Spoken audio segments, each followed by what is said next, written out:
make prayer a priority. And a priority, again, is something that it's going to happen no matter what. Okay, this is what I'm going to do. All right, I spoke to some people who aren't here, and the reason for it is like, well, we got brunch. Listen to me, no condemnation. We've got stuff we got to do. It's Mother's Day. Fair enough. I think it's awesome. And I'm not anyway, but my thought was, but how is this not a priority in your life?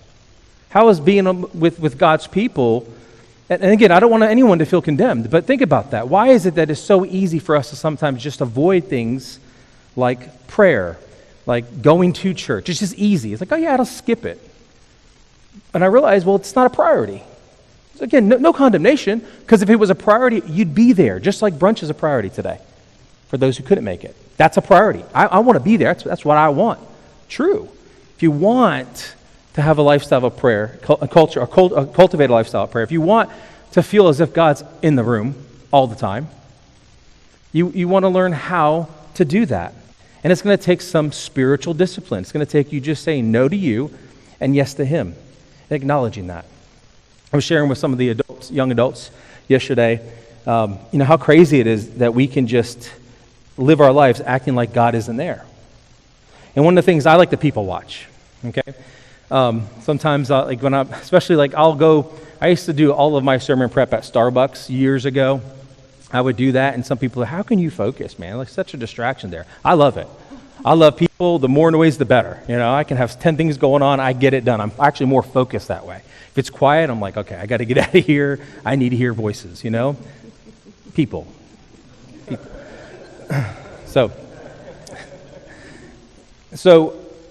I will, one of the things that my wife and I will do is she'll pick up on me doing it. We'll go out to eat or something like that. And the one thing that I just find so fascinating is when I see couples at the table and they're having a great dinner, a great time together, and this is what they're doing. Texting each other, right? No, they're just scrolling social media, they're watching clips on YouTube, and it's like this has become so common in our culture. Some of you don't even notice it anymore. Some of you are like, yep, that's just what's going on. So you feel it.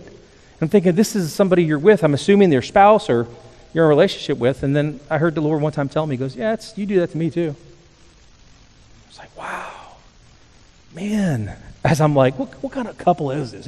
He's like, you do it to me all the time. You do it to me all the time. You act as if I'm not there all the time. But I realized that if I were to make my life a prayer, that's impossible. But if you heard me say this in the past, if I just keep the lights on, there's no way I'll miss Him. Because He said He'll never leave me, He'll never forsake me, and that truth is for you too. He hasn't gone anywhere. I can't even ask for Him to get closer. It's a silly prayer. He's in me. See, what's happened is when we start feeling that way, it's because we haven't lived the life of prayer. We start wondering if He's closest because you haven't spent time with Him. To where you don't even know Him anymore because you've been so distracted with whatever in life you're scrolling. It could be anything. And there's real things that happen that cause us stress and anxiety and worry. And I totally get it. I was talking to somebody today. I was like, hey, we got to catch up, man. What a season it's been for me.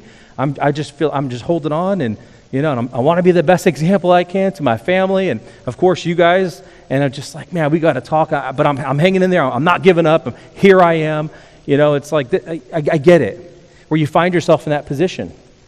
But I'm telling you, we're a people that no matter what happens, it ought to be well. It ought to be well, because we have a God, the God who lives in us, who says, hey, no matter how bad it gets, you still have me. And even if your circumstance doesn't change, I'm still going to make it benefit you. Only our God does that. Only our God comes to serve. Only our God prepares a table. It's the other way around in every false religion. It's always what they bring. No, He says, I bring everything to you. It's backwards, and it actually offends some of us. We're like, no, you're holy, you're God. It's like, yeah, this is my idea. This is what I'm doing. Open your eyes. Rest. Keep the lights on. And so in 1 Thessalonians chapter 5, verse 17, it's a very short verse. For those of you who like the do Bible, remember Bible verses. This is awesome. You can move on from Jesus wept to make your life a prayer.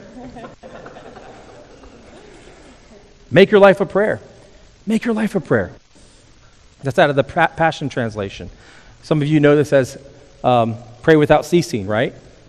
Keep praying. Depends on the translation you're reading. But make your life a prayer. I like this because it's saying, this is how I'm going to live. I'm going to experience heaven here on earth. I'm going to be an encounter of the living God where the impossible is possible because I showed up. It's not me, but it's He who's in me is showing up in that situation. Then I've got to be able to make my life a prayer. I've got to stay plugged in the whole time. The whole time. Right? Man, I love air conditioner. Who doesn't love AC? We're in Florida. Man, mine's been running like crazy. It's been 95 outside. That thing's running and thinking, man, the bill's going to be high. And I'm like, it's worth it. It's worth it. Emily and I always, every time of year, it's like, hey, can we? I'm like, no, don't. I'm like, we are leaving I will work a part-time job to pay that bill. It's not going to be hot in this house, it's funny, and my kids, first of all, men, no one touches that thermostat but us, right? And my kids, they'll see, and one time Elijah got a chair to go over there and try to just push it, and I thought to myself, son, you almost got your arm broken off, like, you touched that thermostat. But no, he's saying, yeah, but you just need, that's what he said, but I just need one of those so I can cool my room down.